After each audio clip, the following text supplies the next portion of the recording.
পূর্ব ত্রিপুরা লোকসভা নির্বাচন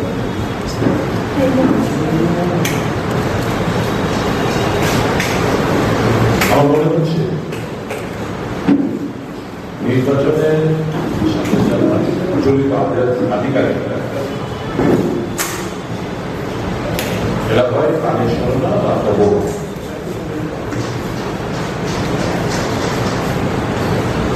আমি জিতের বাবু আমার একটা সাংবাদিক সম্মেলনও করেছিলাম এবং ইন্ডিয়া মঞ্চের তরফ থেকে আলোর কাছে আলোর কাছে লিখিত আকারে অভিযোগ গ্রহণ করেছিল এই মর্মে যে যিনি পূর্ব ত্রিপুরা আসনে ভারতীয় জনতা পার্টির প্রার্থী 2018 সালের এফিডেভিট এবং 2024 সালের এফিডেভিট থেকে পরিষ্কার যে উইথ এ ম্যানারফাইড ইন্টেনশন এই ক্যান্ডিডেট অন্যায় ভাবে এবং রাজনৈতিক লাভালাভের কথা মাথায় রেখে ওই ক্যান্ডিডেট উনি ওনার সামনে ধর্ম হিসেবে জমা দিয়েছেন। 2018 এফিডেভিটে কৃতি দেবী সিং হিসেবে জমা করেছিলেন এবং ওখান থেকে নির্বাচনে দাঁড়াতে গেলে certified copy of the electoral vote এনে জমা দিতে হয়। আজকের তারিখেও ইলেকশন কমিশনের যে ওয়েবসাইট, এই ওয়েবসাইটে ছত্তিশগড় প্রদেশে 72 নম্বর কাওয়ারদা অ্যাসেম্বলি কনস্টিটুয়েন্সি 205 নম্বর ভাগে 557 নম্বর ক্রমিক নম্বরে ওনার নাম আজকেও কৃতি দেবী সিং হিসাবে লিখিত আছে।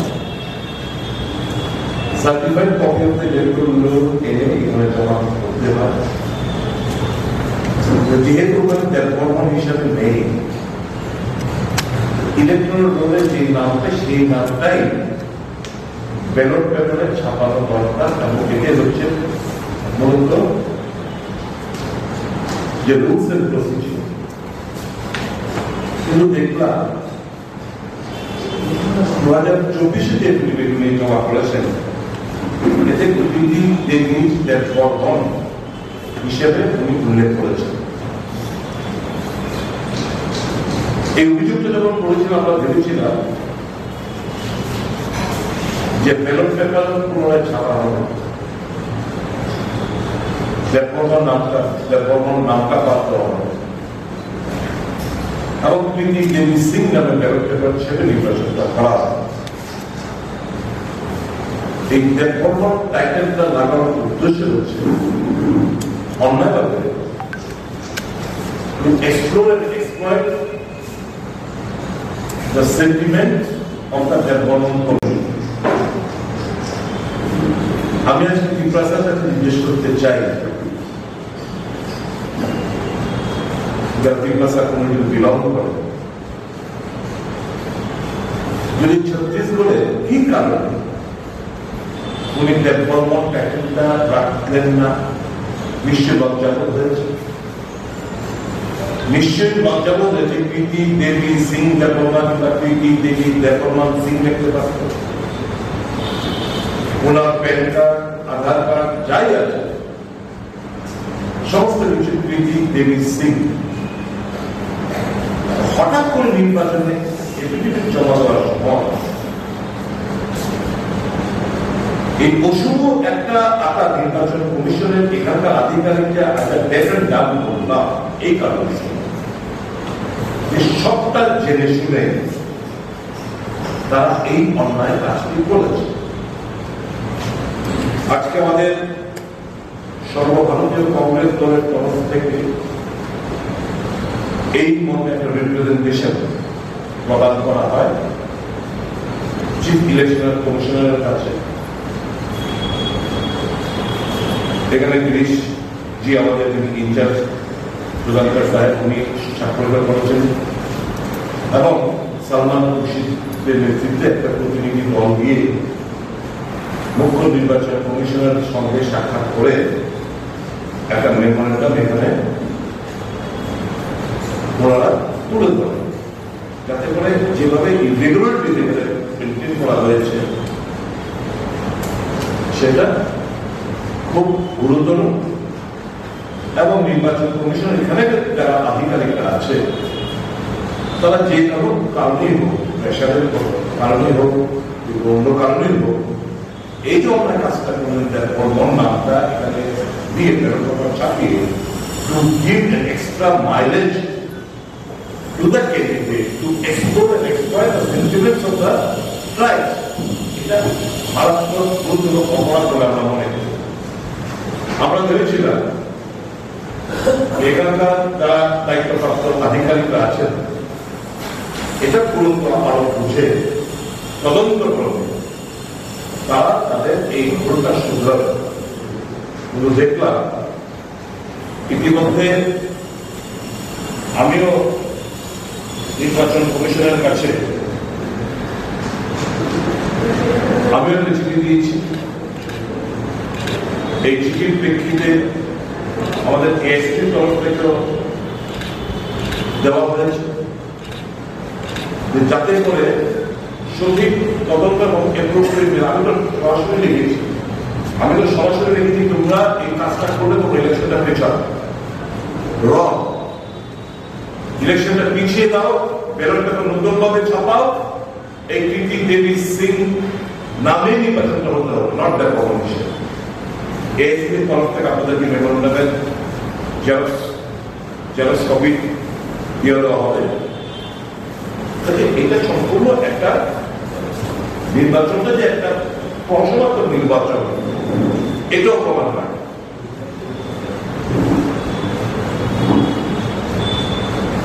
পশ্চিম ত্রিপুরা লোকসভা নির্বাচন আমাদের অভিজ্ঞতা দিতে হচ্ছে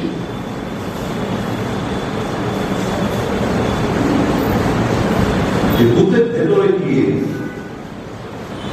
যথেচ্ছভাবে ফলস ভোটিং প্রদান করা হয়েছে।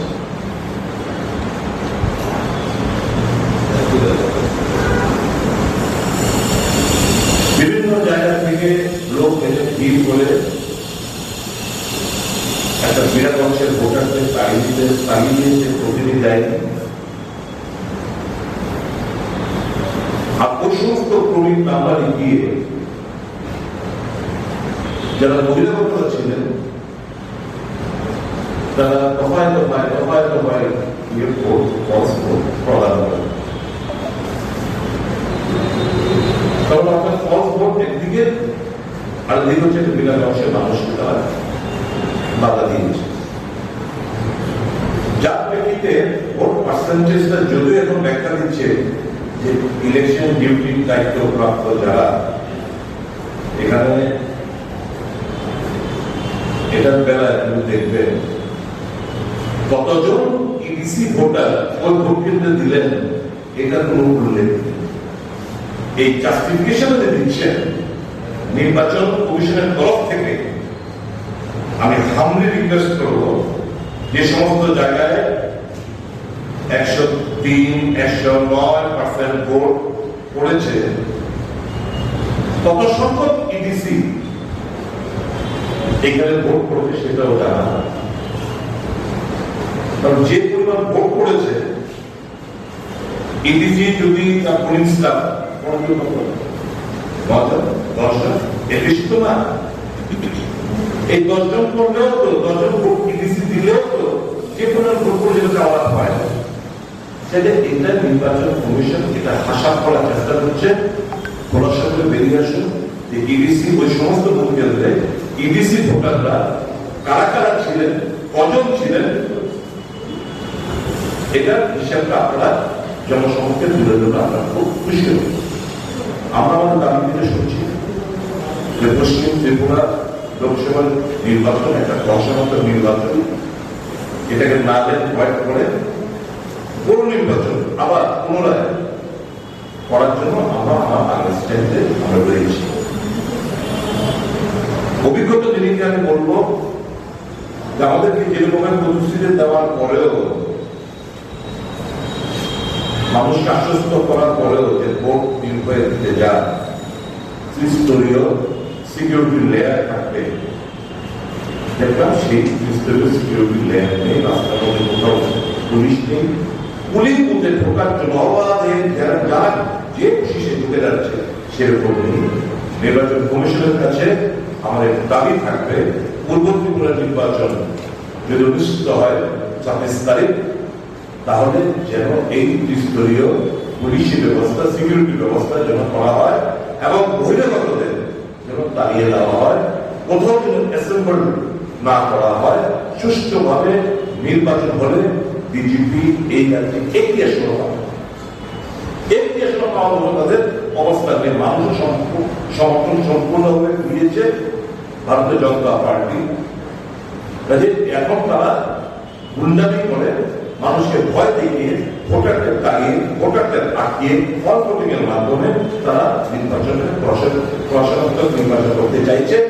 পূর্ব ত্রিপুরা যেন সেটা না করতে পারে, তার জন্য কংগ্রেস দলের তরফ থেকে, ইন্ডিয়া কংগ্রেসের তরফ থেকে আমরা জোরালো দাবি জানাচ্ছি। আমি আজকে শুনলাম যে যদিও প্রেস মিট বিজেপি দলের তরফ থেকে বলার কথা, কিন্তু রাজবাড়িতে একটা ত্রিপুরা বাংলার সুপ্রিমো ওখানে একটা প্রেস মিট দেখেছি। আমি একটা প্রশ্ন ওনার কাছে সেদিন আমরা বলেছিলাম ইন্ডিয়া মঞ্চের তরফ থেকে, দয়া করে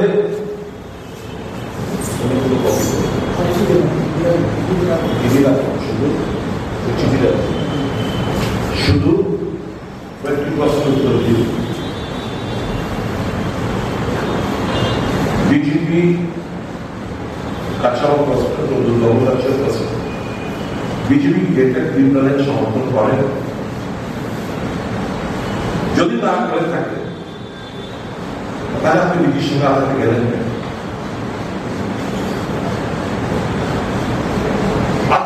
আপনার ভোট বিজেপির সঙ্গে বিজেপি প্রার্থী হলো কি কারণ? দ্বিতীয় প্রশ্ন হচ্ছে কনস্টিটিউশনাল সলিউশন। দয়া করে এটা খোলাসা করে বলুন যে আপনাদের ডিমান্ড কি, যে কাগজটা আপনারা এনে ভোটারদের কাছে বলছে আগামী দিনে আরো কিছু পাবে, কি কি অ্যাসপেক্টে আপনারা দাবি করেছেন? কনস্টিটিউশনটা দেখব, বি স্পেসিফিক। আপনি স্পেসিফিক আপনার ডিমান্ডটা কিনা বলুন। আপনি নির্বাচন প্রতিযোগিতা করতে যাচ্ছেন, আপনার আপনার ভোট ত্রিপুরাবাসী জানতে পারবেন আপনার ডিমান্ডটা কি, কি চাইছেন, খোলাসা করবেন। আপনি মানুষকে অনেক নীতির কথা বলেন ফেসবুক লাইভে, দয়া করে আপনার দিদি certified copy of the electoral roll, যেটা ছত্তিশগড় থেকে নিয়ে এসে জমা করেছেন, তার একটা কপি দেবেন। শিক্ষকতার যোগ্যতা নিয়ে যে এফিডেভিট সোয়ার করেছেন, সাংবাদিক বন্ধুদের কাছে একটা কপি দেবেন।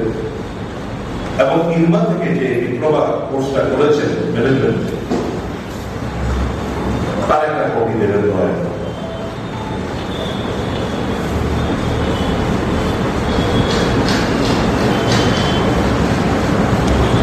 আমার প্রত্যাশা থাকবে এই নির্বাচন সুষ্ঠুভাবে সম্পন্ন হবে। নির্বাচন কমিশনের কাছে এবং আমাদের এখানকার আধিকারিকদের কাছে, এখানে পুলিশ প্রশাসনের কাছে আমরা দাবি করছি পশ্চিম ত্রিপুরা অভিজ্ঞতার নিরিখে যেন এটা পুনরাবৃত্তির পূর্ব ত্রিপুরা না হতে পারে। প্রয়োজনীয় ব্যবস্থাপনা ওনাদের তরফ থেকে গ্রহণ করবেন, এটাই আমার দৃঢ় প্রত্যয় এবং প্রত্যাশা। ভোটারদের কাছে আমাদের বিল থাকবে, ঘর থেকে সকাল সকাল বেরিয়ে আসবেন, গ্রুপে বেরিয়ে আসবেন, বাধা দিলে সমস্ত ইনসিডেন্ট গুলো ভিডিও মোডে দেখে কিছু রেকর্ড করবেন, পুলিশ প্রশাসনের হেল্প দেবেন, বাধা দিলেও আমাদের ভোট কেন্দ্রে পৌঁছতে হবে, ভীরু হয়ে বাড়িতে ফিরে যাবেন না। আপনার অধিকার, সেই অধিকারটা রক্ষা করার দায়িত্ব যেমন আমাদের, আপনাদেরও সবাই মিলেই এই অশুভ শক্তি আমাদের পতন সুনিশ্চিত করতে হবে। দিশেহারা, হতাশাগ্রস্ত ভারতীয় জনতা পার্টি, তাই প্রধানমন্ত্রী সহ এই রাজ্যের নেতাও আবল তাবল করে বেড়াচ্ছেন। বিভাজনের রাজনীতি, তিপ্রাসা এবং বাঙালিদের মধ্যে একটা অবিশ্বাসের প্রাচীর তৈরি করার রাজনীতি, তাদেরকে ঘৃণার সাথে প্রত্যাখ্যান করুন। আমি নন ট্রাইবালদেরও বলবো, বাঙালিদেরও বলবো, ঘৃণার সাথে প্রত্যাখ্যান করুন এই সমস্ত ক্যান্ডিডেট এবং প্রার্থীদের এবং পার্টিকে। তিপ্রাসাদের বলবো, ঘৃণার সাথে প্রত্যাখ্যান করুন যারা আপনাদের সরলতাকে পুঁজি করে, আপনাদের ব্যবহার করে তারা নিজের ফায়দা গোটার চেষ্টা করেছেন, তাদেরকে ঘৃণার সাথে প্রত্যাখ্যান করুন। Don't show any mercy. They have literally exploited your simplicity. Teach them a defeating lesson. धोखा दिया है आपको, तिप्रासा समाज को धोखा दिया। हमें बदला लेने का समय है चुनाव के दौरान। किसी भी हालत में भाजपा को वोट मत डालना। वहां पे जो कैंडिडेट है इंडिया मंच का राजेंद्र व्यापक मात्रा में वोट करिए ताकि एक विशाल व्यवधान उसका जीत सुनिश्चित हम लोग कर पाए। बहुत बहुत धन्यवाद। আপনাদের কোনো প্রশ্ন থাকলে আপনারা বলতে পারেন।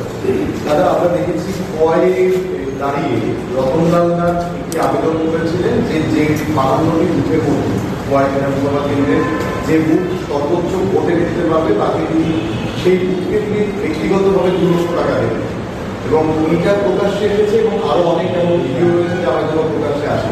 নির্বাচন কমিশন কি এখনো পর্যন্ত রতনলালের বিরুদ্ধে কোনো ধরনের ব্যবস্থা গ্রহণ খবরের কাগজে দেখেছি এই ব্যাপারে ওনাকে করেছে। খবর কাগজে আমাদের কাছে যদি আমরা কমপ্লেন করেছি, কংগ্রেস তরফ থেকে করা হয়েছে, সিপিএম তরফ থেকে হচ্ছে, ইন্ডিয়া মঞ্চ তরফ থেকে করা হয়েছে, কি অ্যাকশন নিয়েছে, কি করছে না করছে এখন আমাদেরকে কিছু জানাই। বাট আমরা আশা করবো সিভিয়ার ভায়োলেশন অফ ভোটের ব্যবস্থা এবং আইন মোতাবেক প্রয়োজনীয় প্রসিডিংস ইলেকশন কমিশনের কাছ থেকে ড্রপ করা হবে, সেটা আমরা প্রত্যাশা রাখি। আর